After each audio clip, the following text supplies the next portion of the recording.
Você já se inscreveu no canal Espiritismo Cast? Não esqueça de ativar o sininho e todas as notificações. Assim te informaremos quando houver novos vídeos. E ajude a manter este trabalho voluntário, clicando em Seja Membro. Com isso você nos ajuda a produzir mais conteúdo sobre nossa rica doutrina, com a melhor qualidade técnica possível. E não se esqueça de clicar no like e compartilhar com seus amigos. Gratidão pela sua presença.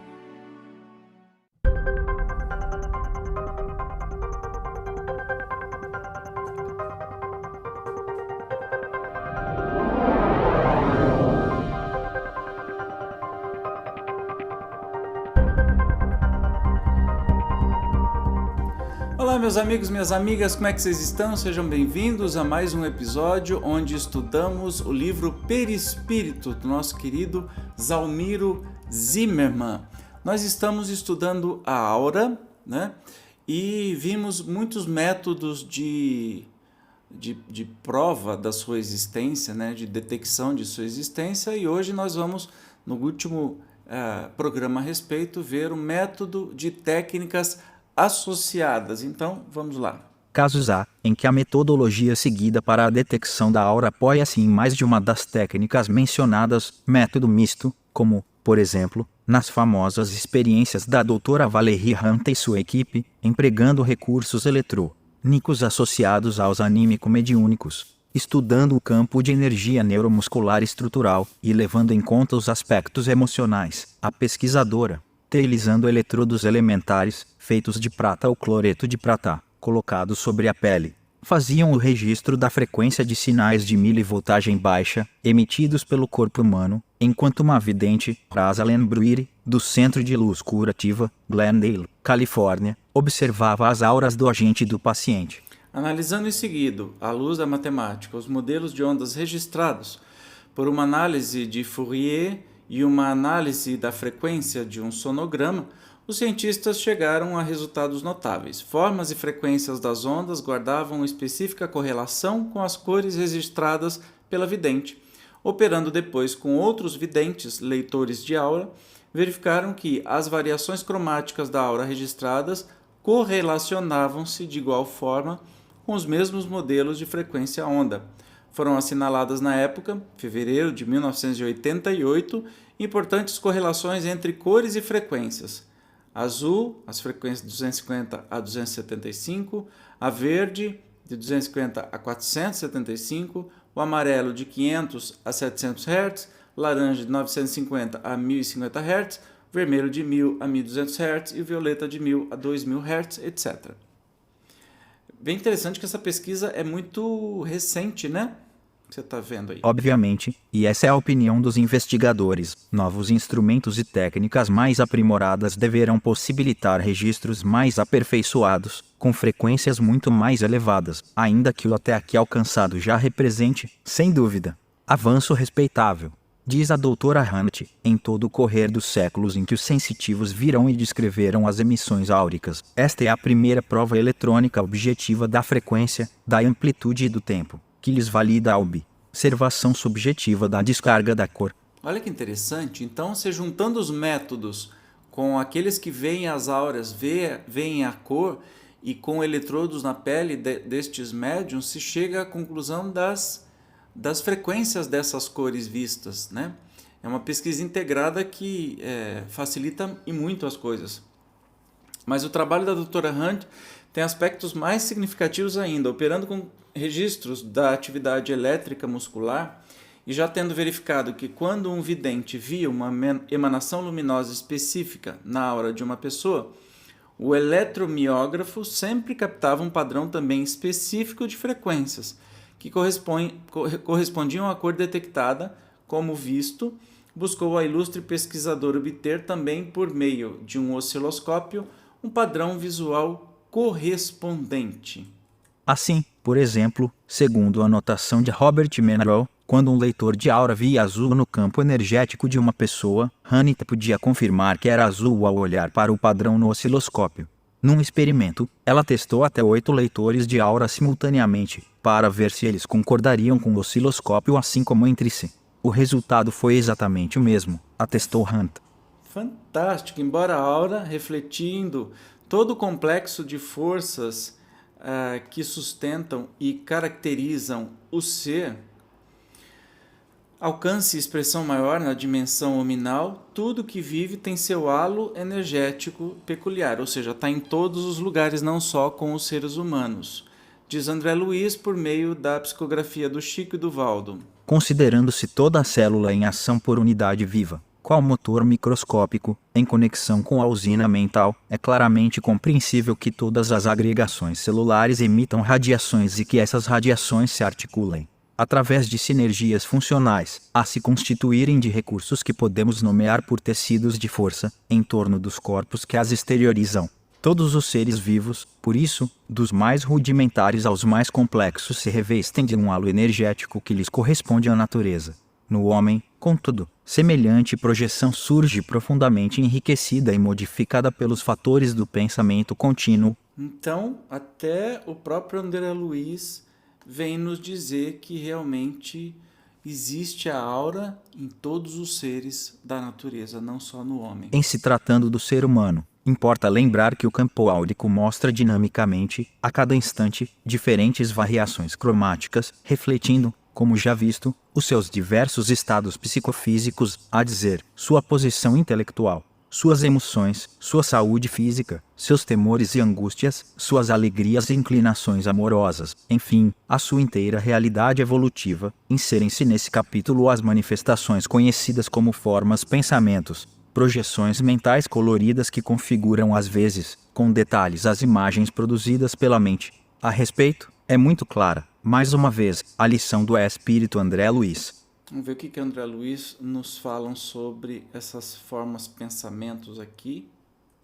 Nas reentrâncias e ligações sutis dessa túnica eletromagnética de que o homem se entraja, circula o pensamento, colorindo-a com as vibrações e imagens de que se constitui, aí exibindo, em primeira mão, as solicitações e os quadros que improvisa, antes de irradiá-los no rumo dos objetos e das metas que demanda. Aí temos, nessa conjugação de forças físico-químicas e mentais, a aura humana, peculiar a cada indivíduo, interpenetrando-o, ao mesmo tempo que parece emergir dele, à maneira de campo ovoide, não obstante a feição irregular em que se configura, valendo por espelho sensível em que todos os estados da alma se estampam com sinais característicos e em que todas as ideias se evidenciam, plasmando telas vivas, quando perduram em vigor e semelhança, como no cinematógrafo comum.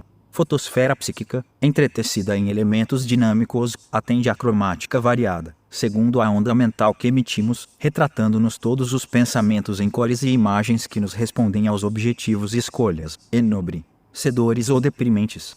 Interessante, é por isso que, até no livro dos Espíritos, assim, nós estamos como se no mundo espiritual a gente está nu. Para todos os outros espíritos enxergam, até na nossa própria aura, né, como estamos pensando, agindo. No mundo encarnado, a gente pode olhar para uma pessoa, eu te amo tanto, e lá por dentro você está assim, eu te odeio, seu demônio. E aí outra pessoa vai achar que você está falando sério, que bom que você gosta de mim. Já no mundo espiritual não tem jeito, porque a nossa aura, né, que faz parte aí do nosso corpo espiritual, vai estar com o vermelho gritando assim, perigo, perigo, não ama não, odeia. Então a gente está sempre nu, a gente está sempre transparente no mundo espiritual, motivo pela qual a gente não consegue enganar absolutamente ninguém. Compreende-se, então, como todo espírito, encarnado ou desencarnado, a inexistência do equipamento físico nada importa, torna-se transparente, em matéria de identidade, aos espíritos que lhes são superiores. A acuidade psíquica é diretamente proporcional ao grau de desenvolvimento evolutivo, pois, pelo simples exame da aura, as almas mais evoluídas sabem da intimidade das menos adiantadas. E não tem como fugir. E comum considerar a aura como se fosse patrimônio exclusivo do ser vivo. Todavia, sabe-se que todo ser, animado ou inanimado, tem a sua projeção energética. Tal conhecimento, aliás, em sede científica, não é novo. Franz Anton Mesmer, 1734, 1815, o famoso médico alemão que, ressuscitando antigos conceitos egípcios a respeito, desenvolveu importante doutrina sobre o magnetismo animal, mesmerismo, e a possibilidade de sua transmissão através do passe. já sustentava que as emanações de um imã tinham a propriedade de curar doenças.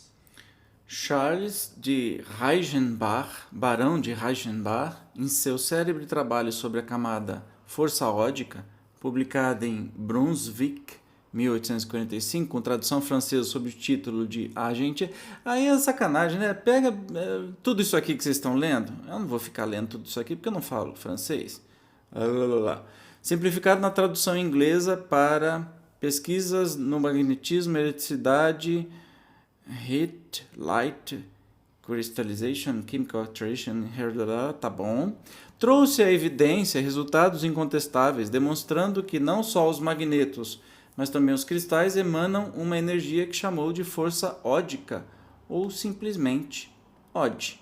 Tendo como referência os diversos tipos de fontes emanantes de tal força, Reichenbach chegou a criar um esquema contendo denominações como cristalode, electrode, fotode, termode, etc., estabelecendo que essa energia é também presente nos seres humanos e animais, sustentou ainda o notável pesquisador, e suas conclusões foram confirmadas por outros importantes cientistas europeus, que o OD transfere-se de um corpo a outro, com ou sem contato.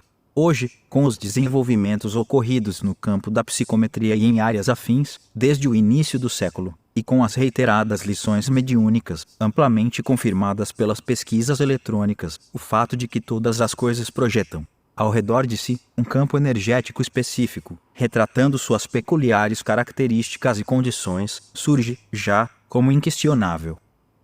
E, levando-se em conta os efeitos ligados à psicometria, tem-se que a aura das coisas impregna-se das emanações dos seres que lhe estão próximos, refletindo-as, também, com as que lhes são próprias, e compondo, afinal, um ambiente que é o reflexo do conjunto das projeções oriundas de todos os elementos, vivos ou não, materializados ou não, presentes ou não, pois que pode reter essas emanações por tempo indeterminado. E a aura ambiental, que pode ser sentida como agradável quando formada pela emissão de forças espiritualmente mais purificadas, ou desagradável, e, até, repulsiva, no caso contrário.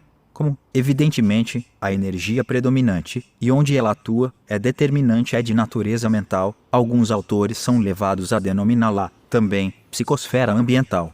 Então a gente chega à conclusão que a aura, ela é uma força existente em tudo na natureza, não só no nosso corpo físico, mas nos corpos dos animais, mas nos corpos inanimados também, e que guardam aí as expressões e as energias, né? Por isso que a gente entra num lugar e não se sente muito bem, e entra em outro lugar e se sente muito bem.